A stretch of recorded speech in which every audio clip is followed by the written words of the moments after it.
Oh my God, I'm standing on Tony's stomach and Tony is pushing me up and down just by tensing his core. There are no absolutes in training. There is only why, based off of the best science at the time. That was what Arnold did. That was what Stallone did. The fitness industry plays to the ignorance of the people. We coach everyone to a single set to momentary muscular failure with precision technique.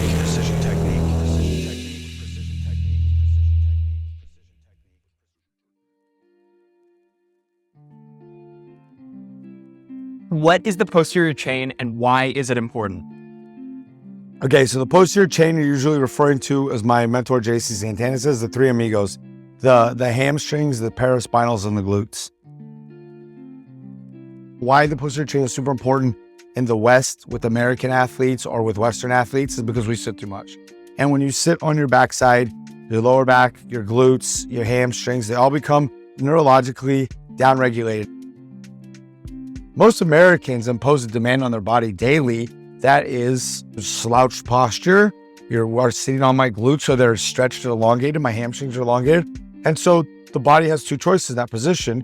The glutes can either relax, lengthen, or they can eccentrically load. Now, if you're eccentrically loaded your back and your glutes and all that all the time, you would grow massive glutes and hamstrings and a lower back muscle from the eccentric loading because it's more hypertrophic than even concentric loading is.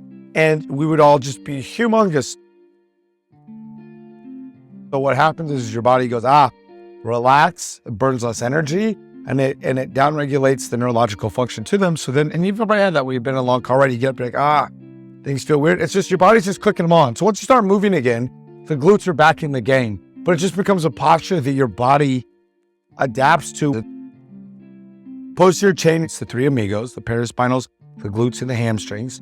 Why it's important is because in the Western world, we tend to not use it a lot. So an easy way to improve your performance, no matter what you're doing, or you're trying to lose weight. Well, if I don't train my lower back and my glutes and my hamstrings, these are giant muscles, they're metabolically active. If I get them growing, training RDLs and glute ham raises, like training my posterior chain will raise my metabolism, will help me grow muscle. And also, we talk about structural balance. That's one thing big at my gym is like, if we're doing something for the front, we want to do something for the back. And ironically, the Soviets would not let their athletes, the track and field stars, the basketball players, they would not let them compete in their desired sport until they had the 1-to-1 quad to hamstring ratio, because what it did is it reduced injuries.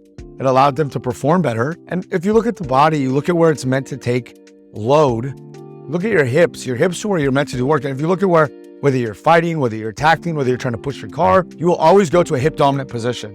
You will get back in the hips because that's where the most muscle mass is. So having a well-developed posterior chain is not only important for postural and structural considerations and health, for athletic performance, for metabolic health, it makes us all look better. The posterior chain is super important because it will improve your athletic performance and your safety. It is great for your postural and structural health, and it balances your body's ability to produce force.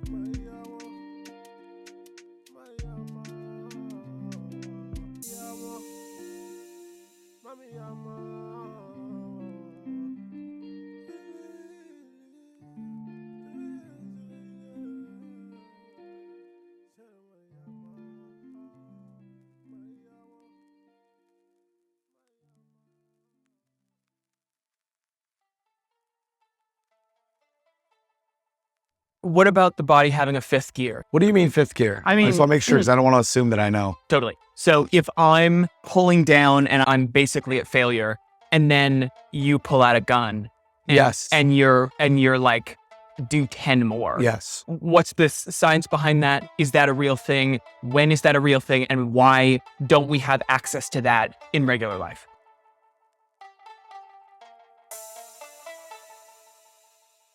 Okay, so the answer to that question is maybe. There are motor units that we have seen in research that seem to only be able to activate in the face of high levels of adrenaline. And there's your super, super high threshold motor units.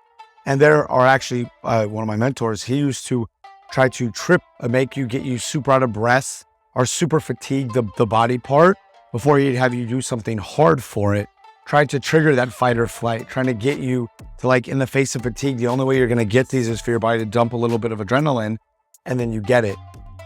So it is a phenomenon that we have observed, that there are people for various reasons, whether it's to save a family member or they get super wound up, that they are able to activate them. And I think it's a tiering system when you're talking about your fifth gear. So like, if you take me right now and I walk over to a squat rack, I'm maybe good with no psych up and very minimal warm up for 405. Now for me, 455 on a like a super powered up day with a belt. You bring my son in here to watch me, that's 5 guaranteed. Now you bring my son, my kids, my wife, they start cheering for me. Daddy, I believe in you. That might go up to 525, 550. I step outside, I put on a song that makes me envision the worst night of my life.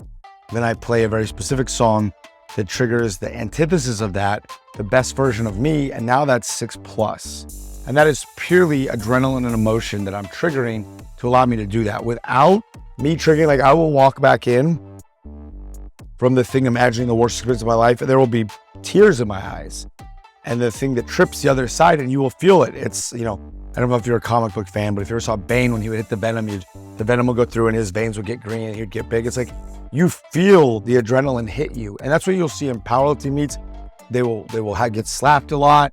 There'll be the smelly tilts. They're trying to trigger that adrenaline response because there are motor units that you cannot get to without adrenaline present. Now, to the extent we can volitionally control that or access that, I believe it's a skill. I mean, I believe I do it better now than I did 5 or 10 years ago. I mean, I watched one of my old business partners was a professional strongman. I would watch him take out like 365 and it would be like, oh my dude, you're wobbly. That guy would fucking psych himself up and up and up to 700. And you're like, how did you get there from there? He was just so good. And he was built like a brick shit house, very muscular guy. But he was just so good at triggering that adrenal response, that fight or flight. He'd be cussing at people and like, he was somewhere else. He was not in the gym with me. Eddie Hall, actually, the first guy to deadlift 500 kilos, talks about how he never did more than 410 kilos in training. He saw a psychotherapist and they got a mental picture of his wife and his kid trapped under a car, about to be dead, about to squish. And they got it triggered where it could pinch. And if you watch the video, you'll see him pinch himself and then you'll watch him set up and his eyes are glazed over and he pulls 5. He never did more than, this isn't 80 pounds. This is 80 kilos. This is hundreds and hundreds of pounds more than he ever did in training. And he pulls that 500 kilos up and he locks it out. And then he drops down and then you see him look up and it's him again. 500 kilos. It's over 1,100 pounds.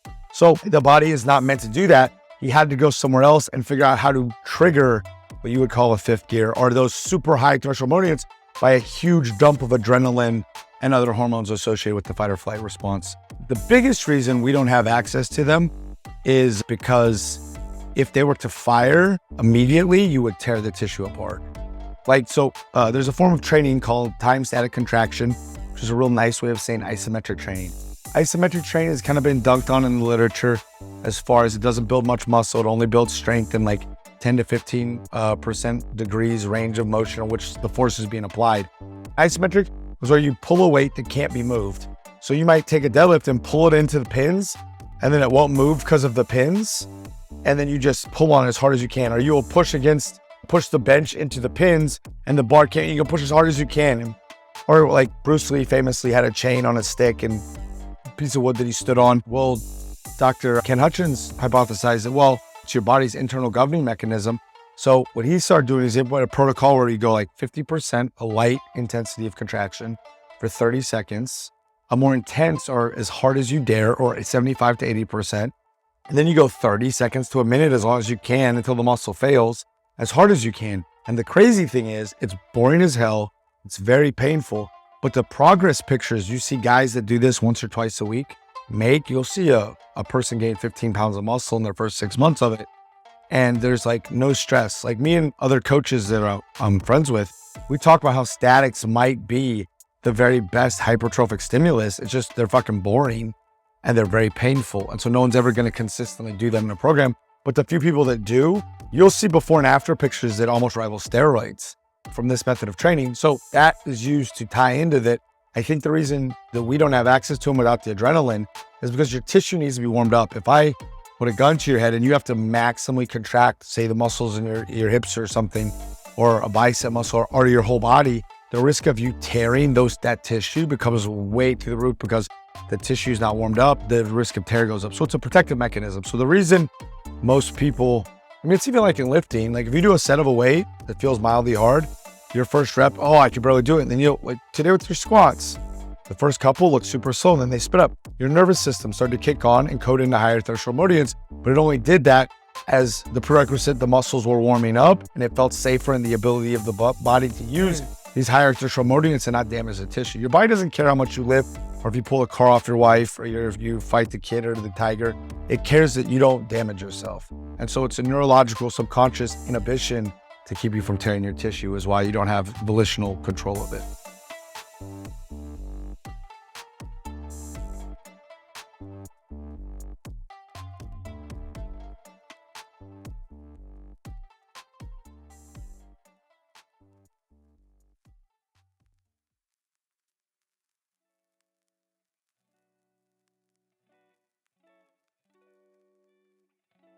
One other question. Yeah. If you were a weensy teensy kid Yes. who's super smart and good looking, but also Wild sense of humor, let's say. wild sense of humor, what does this person need to eat in order to prepare for a workout and then afterward and just generally? Because I go through this all the time. I know carbohydrates, proteins, fats. I know that's a thing.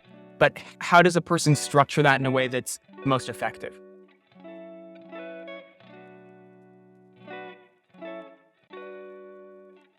Okay, so first thing is you said before and after training. For you, we're going to talk about you specifically. Okay. For your average genius, good-looking, skinny guy that wants to gain weight, remember this, that total calories over the long term are what's more important than whatever is getting done in the moment. Your pre-workout and your post-workout nutrition only matter assuming you are getting sufficient protein, water, carbohydrates, and calories throughout the day. So let me just say that preface for people listening that people love to get obsessed with pre-workout and post-workout and intra-workout stuff. None of that amounts to a hill of beans if you are not getting in enough total calories throughout the day. So one, but you are getting enough total calories. So, and we've seen that your pre-workout nutrition makes a big difference in how you can perform. So first thing is, everyone, when they think of gaining weight, they think of protein. And again, you're not necessarily wrong, but a muscle is only 600 to 700 calories of energy. It doesn't take much protein to grow muscle tissue.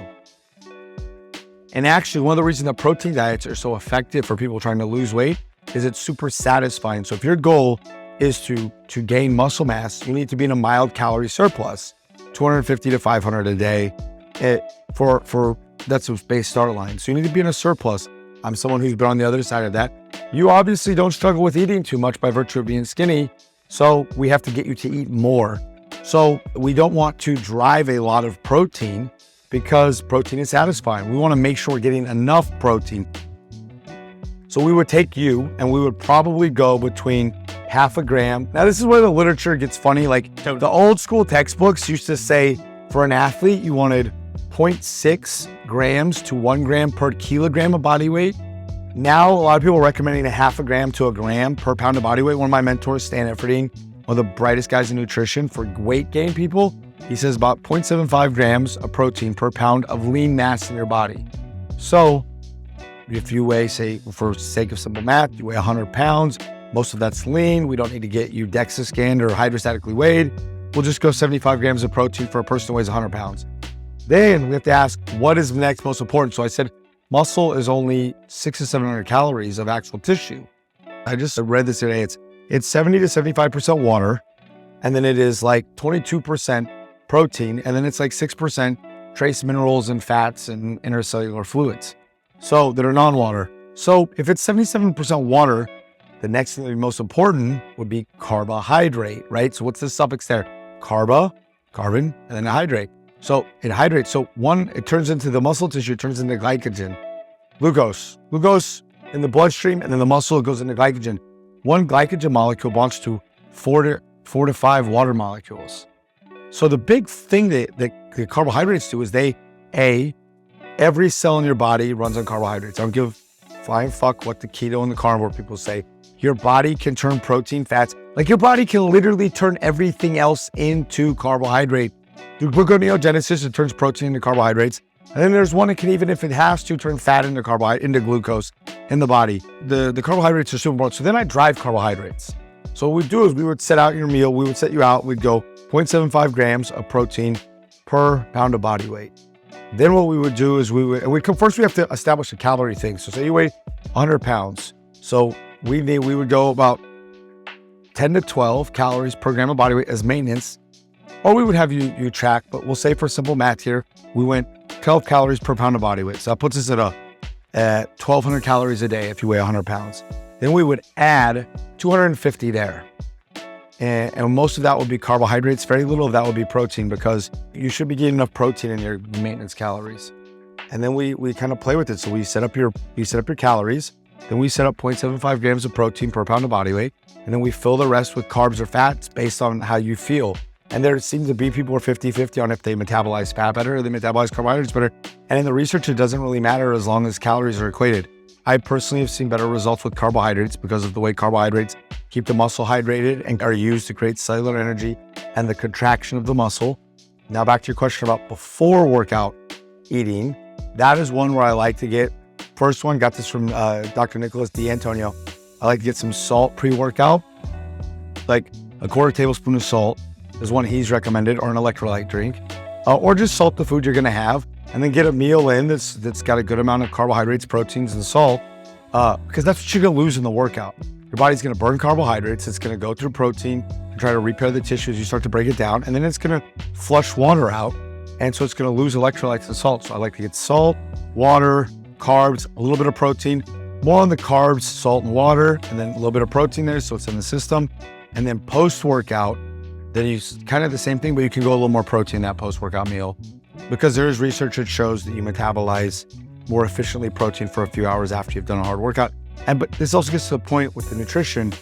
All of this only matters if the training is sufficiently stressful to trigger the body's need to adapt. And here's the crazy thing. If the training is sufficiently stressful, you will grow muscle tissue. I don't want to say regardless of what you eat, but almost in spite of bad diet. The good nutrition is to make sure you feel good throughout the day and have the energy to train hard. But so yeah, to recap on the nutrition, what you should be eating: 0.75 grams of protein per pound of body weight, set the total calories, find out how much protein and calories that is, and then split the rest of it between carbohydrates and fats based on your personal preference. And then for your pre and post, good amount of salt, good amount of carbohydrates and water with a little bit of protein. Add more protein to the same thing afterwards. And find out, they just want to take some trial and error. You got to find out how early you need to eat that, or how close to your workout you can eat it and still have it be effective. What are the classic things that people are doing that are wrong with weightlifting? You go on Instagram and you see the million followers, fitness influencers that says you need to do this, and this is completely wrong. What are the things that drive you bananas?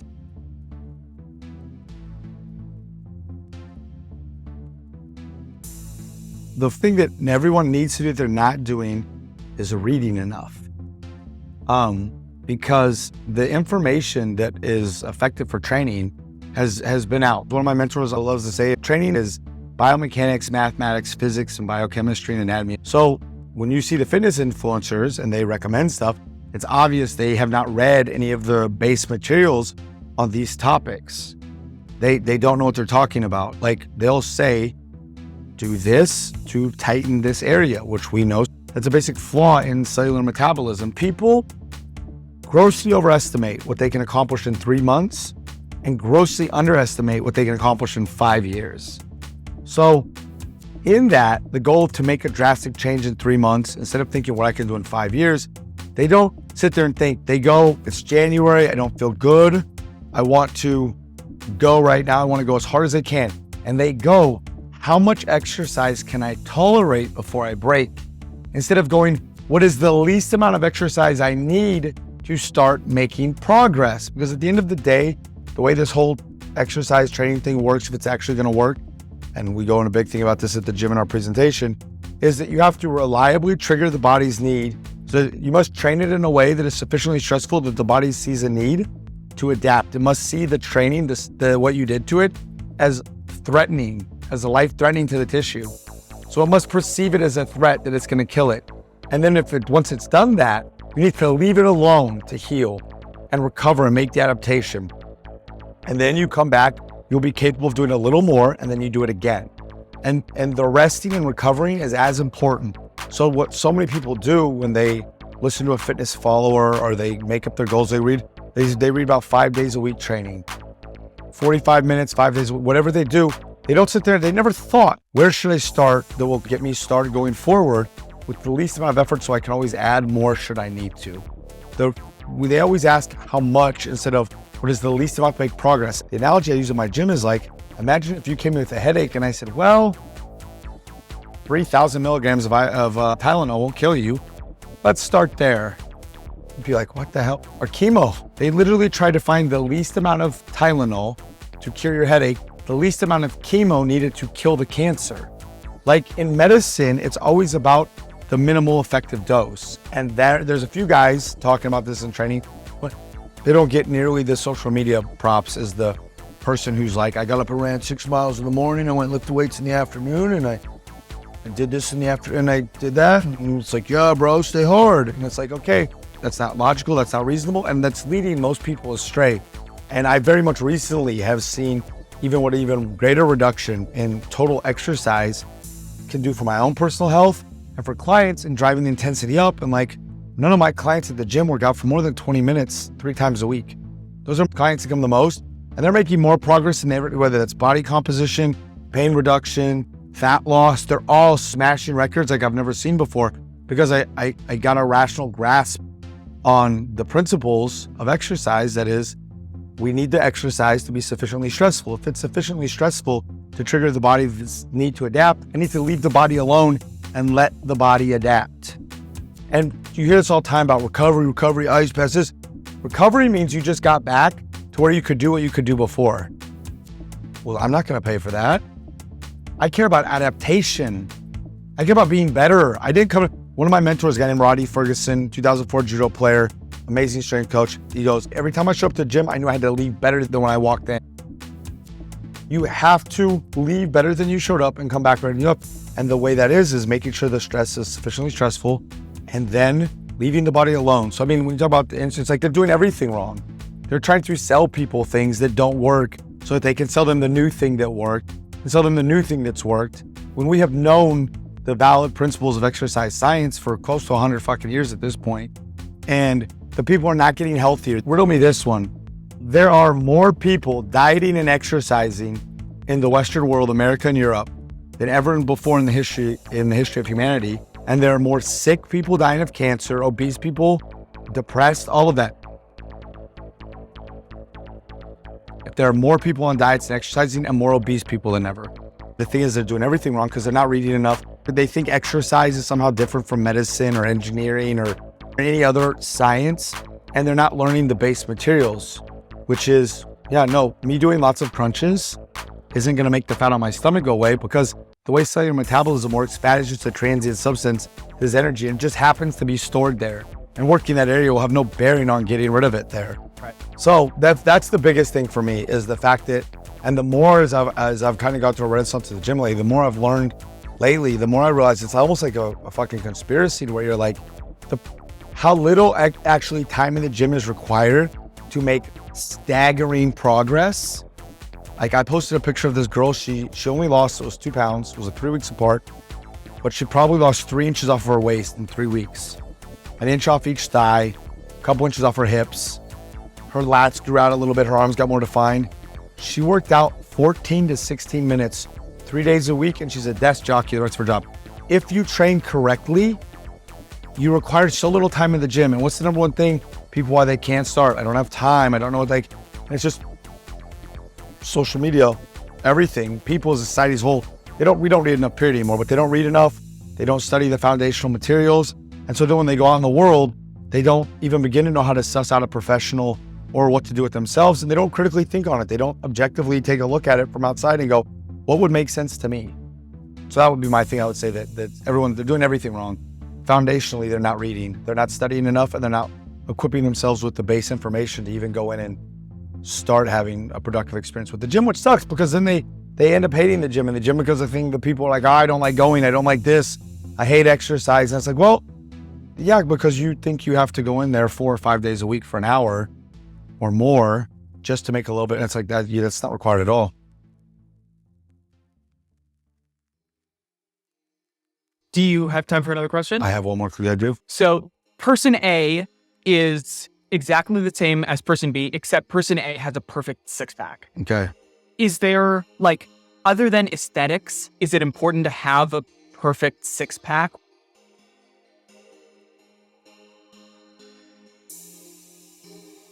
So say person A with the perfect six-pack is 7% body fat. Say person B, same weight, is like 13 to 15% body fat. Actually, person B is healthier. So testosterone, growth hormone, all made from cholesterol and saturated fat. So if you're that lean, by virtue of you being that lean, your body having sucked you down to single-digit body fat, you don't have that much fat on you or in your blood to create these things, which is why so many people, when they get that lean, are on hormones. And if you ever look at a natural bodybuilder, they don't look like these guys you see in the movies or at the big stage. They look like kind of skinny guys because they build up this muscle with the fat. They look like me in the off season, jacked and muscular, but a little bit of a belly on them. And then they diet all that off. And as the fat gets so low, their hormones go so low, they start losing the muscle with it. If people looked at body fat as money instead of body fat, it would make more sense. Is the guy with $7,000 in savings or the guy with $15,000 in savings in a better shape if something bad happens to him? 15. Yeah, exactly.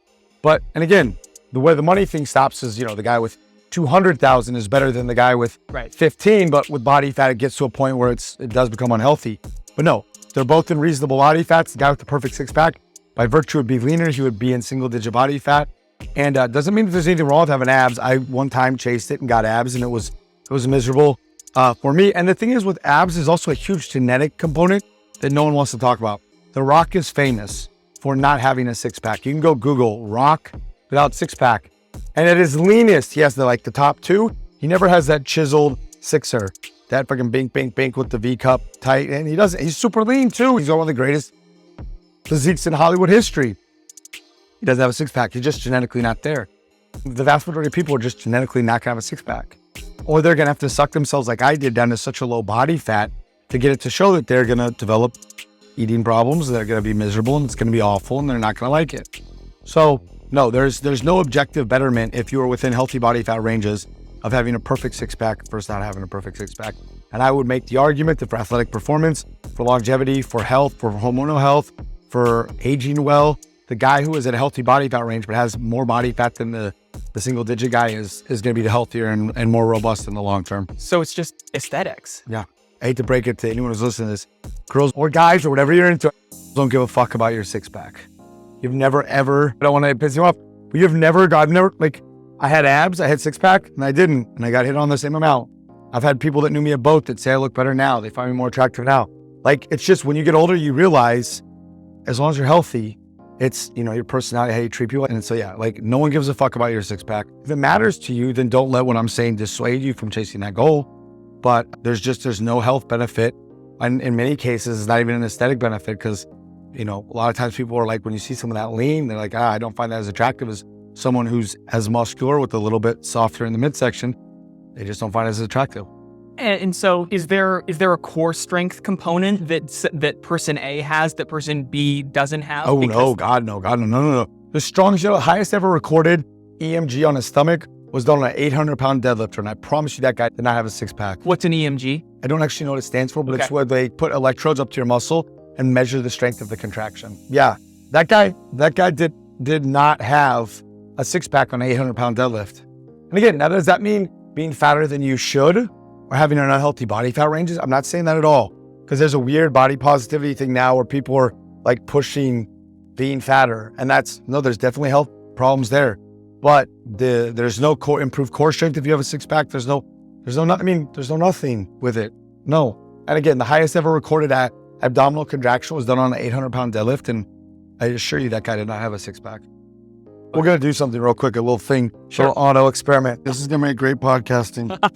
Now, you're going to balance yourself right there. I want you to stand on my stomach with all your weight. Seriously? Yeah. Okay. Go for it. Go for it. Okay, you ready? Ready.